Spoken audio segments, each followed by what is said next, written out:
You're listening to the Platform Launchers podcast. I'm John Stange, and it's great to have you with us as always this week because we're going to be talking about building and growing and monetizing your online platform. We're also going to be talking about how you can take your passion and turn that into a platform and let that become your paycheck. It's the theme of what we talk about here on this show, and we're so grateful to have you with us, whether you're listening via the podcasting app on your phone or whether you're joining us on YouTube. It's always a pleasure to have you with us. And this week, our theme is all about staying relevant. We're going to be talking about just this idea of staying relevant, what it means to adapt in an ever-changing world of influencing, and it's probably something that you've wrestled with at one point or another. But I got to tell you, before we segue into our teaching for this week, I just want to introduce you to a couple friends of mine that I think are highly relevant people, and they're going to tell you about some fun things that they've got going on. These are some great members that are part of the Platform Launchers Members Club. And first up here, we have Phyllis Jenkins. Phyllis, what's happening in your world? Hello, John. Well, we have a 30-day just finish it challenge that's coming up. So we are wanting to help you and your goals, your dreams cross the finish line before 2023 is over. So we are wanting to help you walk into 2024 triumphant. So again, we are launching a just finish it 30-day challenge. With this challenge comes a workbook, a downloadable workbook, and we also have group accountability where you can join us via Zoom and get feedback and accountability and let us cheer you on. And guess what? It's all free. You just have to be committed to doing the work and finishing your goals.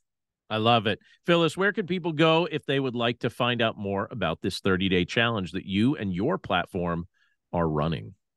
Come over to phyllisjenkins.com. That's PHYLLIS Jenkins, JENKINS.com. Sign up for the newsletter. And then on Thursday, watch your email for the challenge.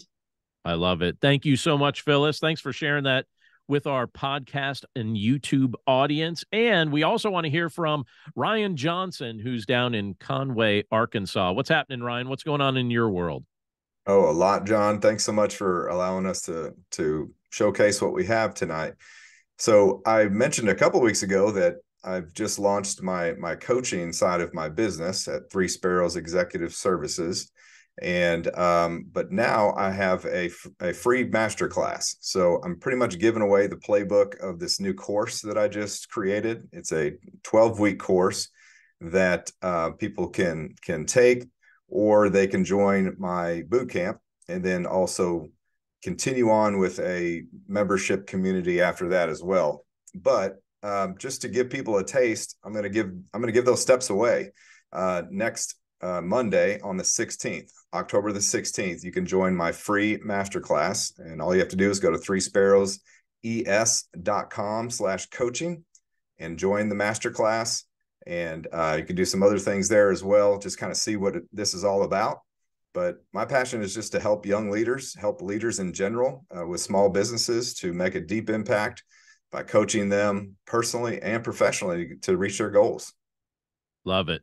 All right, threesparrowses.com. Check it out and get to meet our good friend, Ryan Johnson. Fantastic. Well, I mentioned just a moment ago that this week we're going to be talking about this idea of staying relevant and what it looks like to adapt in a world that really is changing a lot when it comes to this idea of influencing and sharing content and building your online platform and all the things that go along with it. And it was interesting because the other day I had a conversation with a colleague that really started gearing my mind toward this topic for this week. But I was talking with this gentleman. He's also a professor at the same university that I teach at.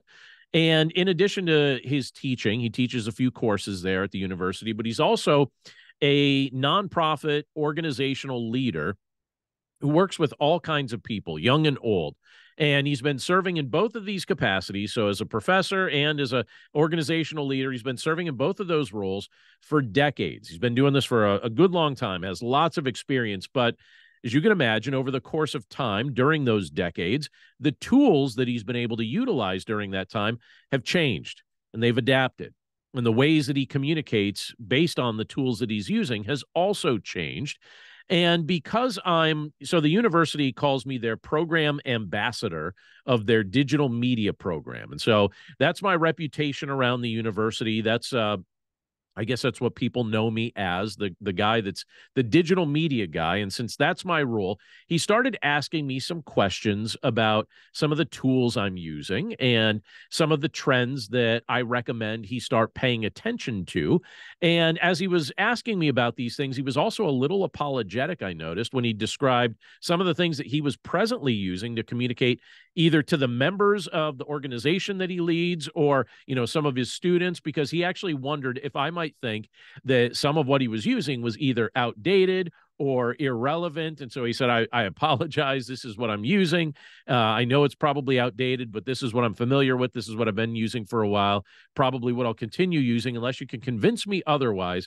But what I had told him was that I thought what he was using was perfectly acceptable, even though some of the things that he was using, some would say, all right, that's kind of, a little bit older. There are some newer options, but the truth is what he was using, I thought was perfectly acceptable and actually rather relevant for the group that he was trying to serve. So he told me he was rather thankful for that because he was nervous that I would have a different opinion.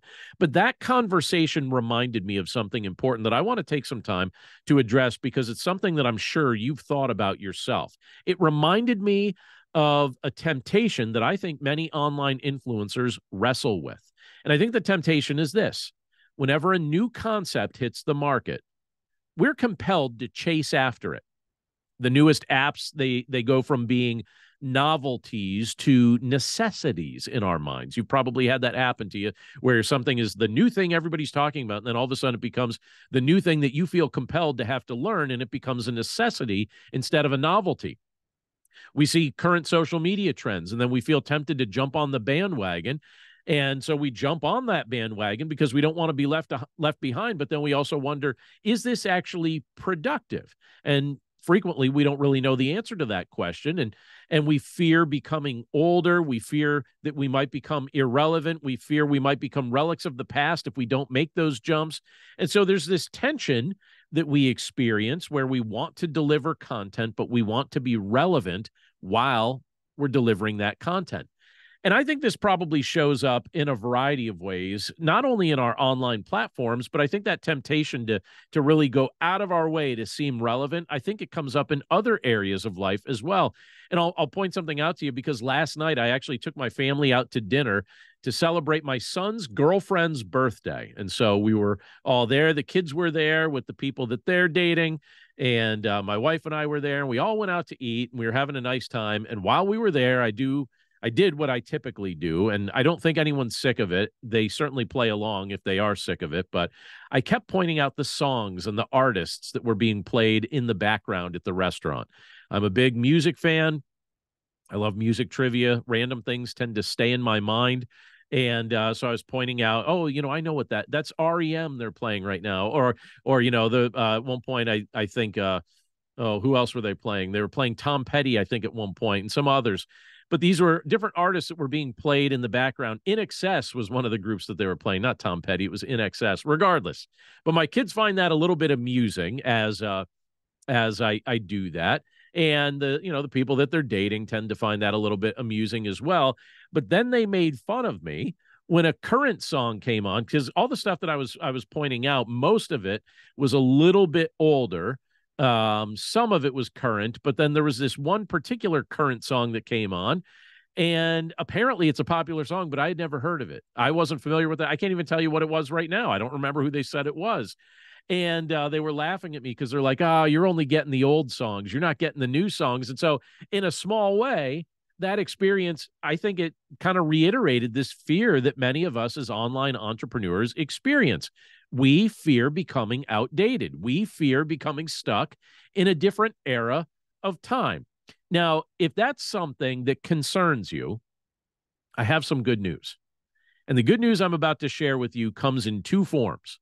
The first aspect of this good news that I'll share with you will hopefully calm your anxiety if you've been really wrestling with this idea of, am I relevant? Am I irrelevant? What's the deal?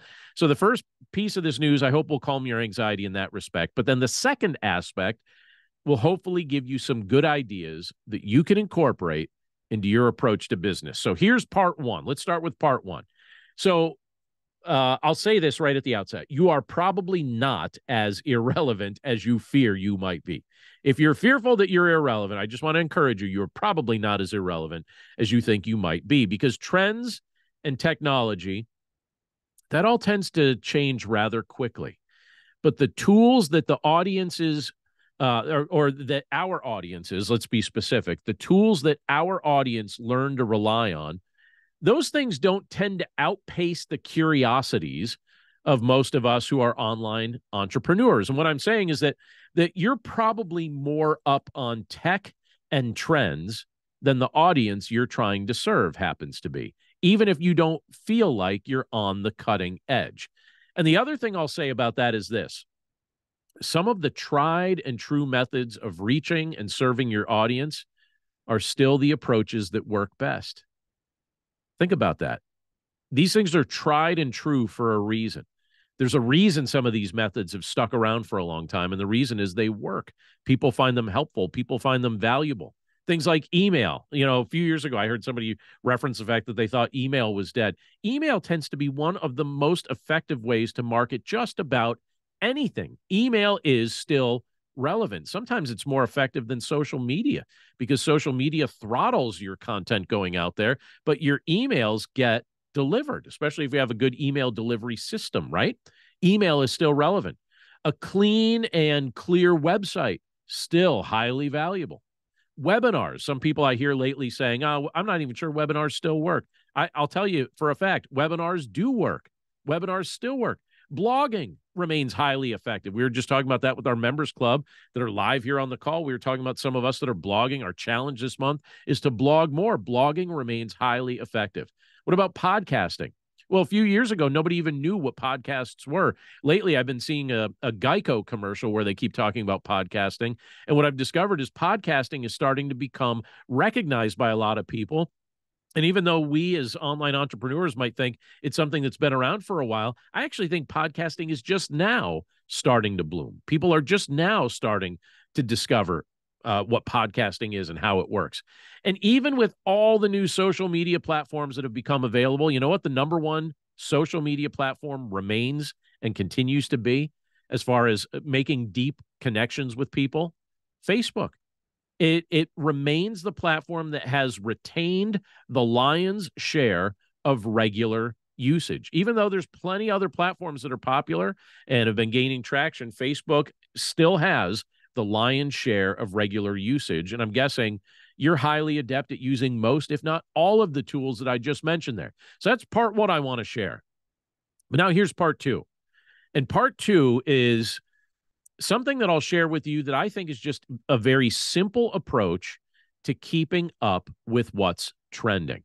So if it really is in the back of your mind that you feel like maybe I'm falling behind or I'm fearful that I'm not going to be up on what's trending, here's just it's like 5 parts that I'm going to share with us here, but it's a very simple approach to keeping up with what's trending. So here's number 1 on my list. Number 1 is just simply stay informed in the areas that genuinely interest you, but don't worry about the areas that don't.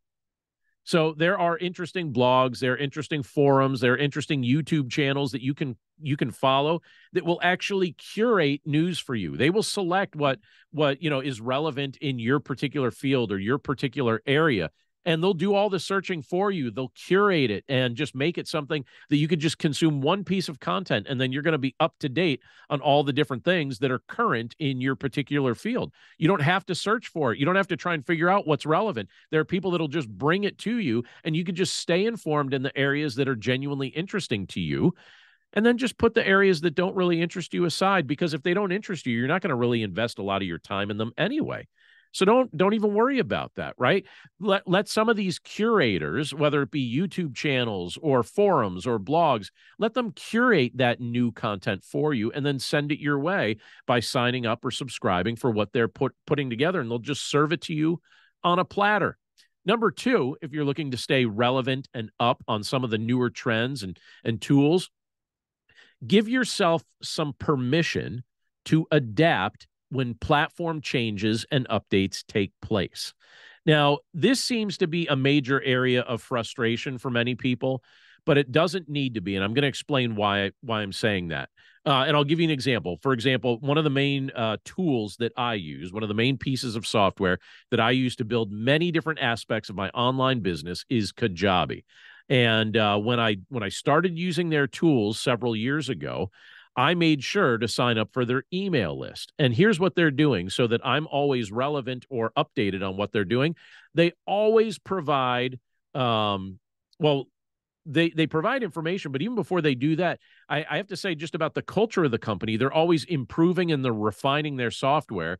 So one of the things I've learned about their software is that it's always adapting, it's always changing. So I have to have that mindset as well.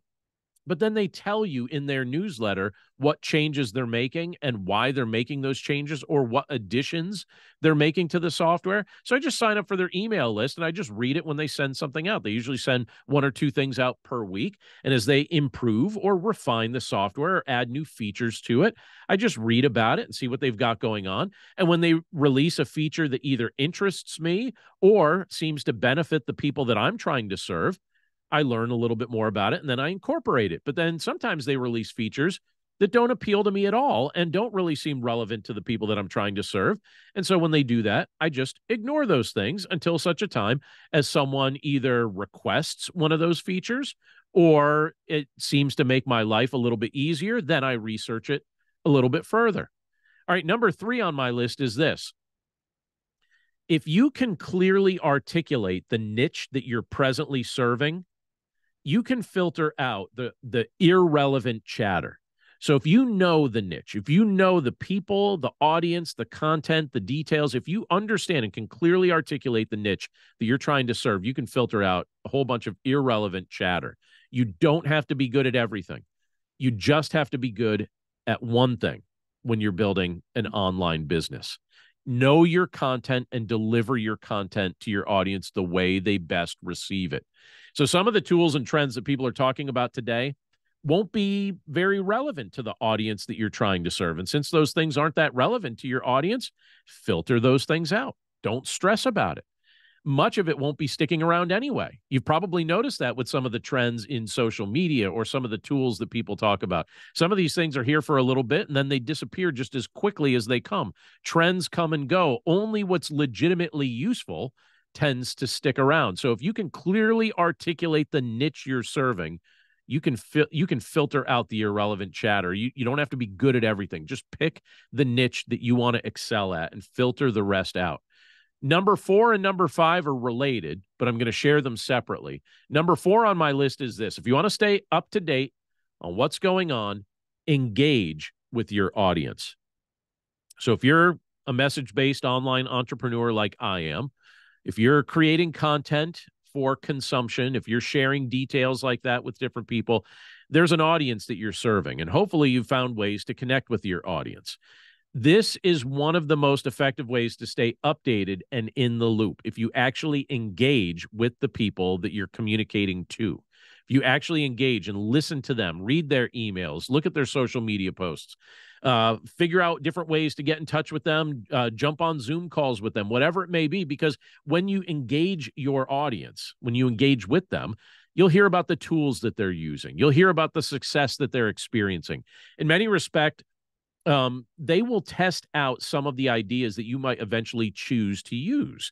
And if you remain highly engaged with them, one of the byproducts of your engagement will be added relevance. And I just directly experienced that right before we started recording the podcast here. Some of the people that are part of our group started talking about different tools that they were using to record video.